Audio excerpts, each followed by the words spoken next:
8 yaşında qız xəstəmiz laparoskopik, yəni qapalı üsulla qasıq yırtıq əməliyyatı oldu. Görürsüz, buradan balaca bir göbəkdən kamera ilə girdik. İz qalmayacaq, göbək büzük bir yer olduğu üçün. Burada da baxın, çox kiçik bir belə bir izimiz var. Bitdi. Yəni laparoskopik qasıq yırtıq əməliyyatında bildiyimiz bu qədər bir kəsik olmur. Açıq əməliyyatdakı kimi. Kiçik bir iz burada var və göbəkdən kamera giririk.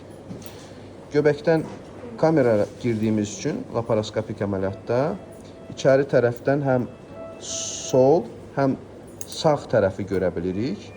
Sağ tərəfdə şikayət olduğu üçün bu xəstədə sağ əməliyyat elədik. Amma bəzi xəstələrdə sol tərəfdə də yırtıq olur, amma şikayətlər olmur.